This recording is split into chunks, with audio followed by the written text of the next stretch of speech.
And I come home and shut the door. My backpack rolls across the floor. It yawns real big, then takes a leap. I'm free at last, no math, no beep. It grabs my crayons, paints a tree, and sticks a sticker on the TV. It climbs the shelf to do a flip, then zips itself and takes a trip. At school it acts so calm, so shy, but when I leave, oh me, oh my, it dances wild on teacher's chair, then draws mustaches in the air. It eats my lunch, then hides the proof, and bounces pencils off the roof.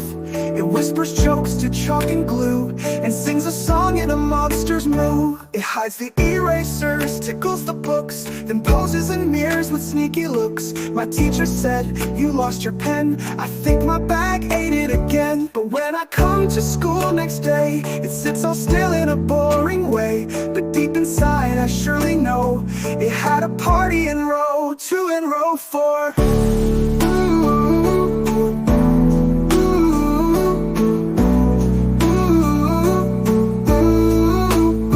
So if your bag looks too polite, just peek inside, but not at night. You might just hear it giggle loud, a backpack clown beneath its shroud.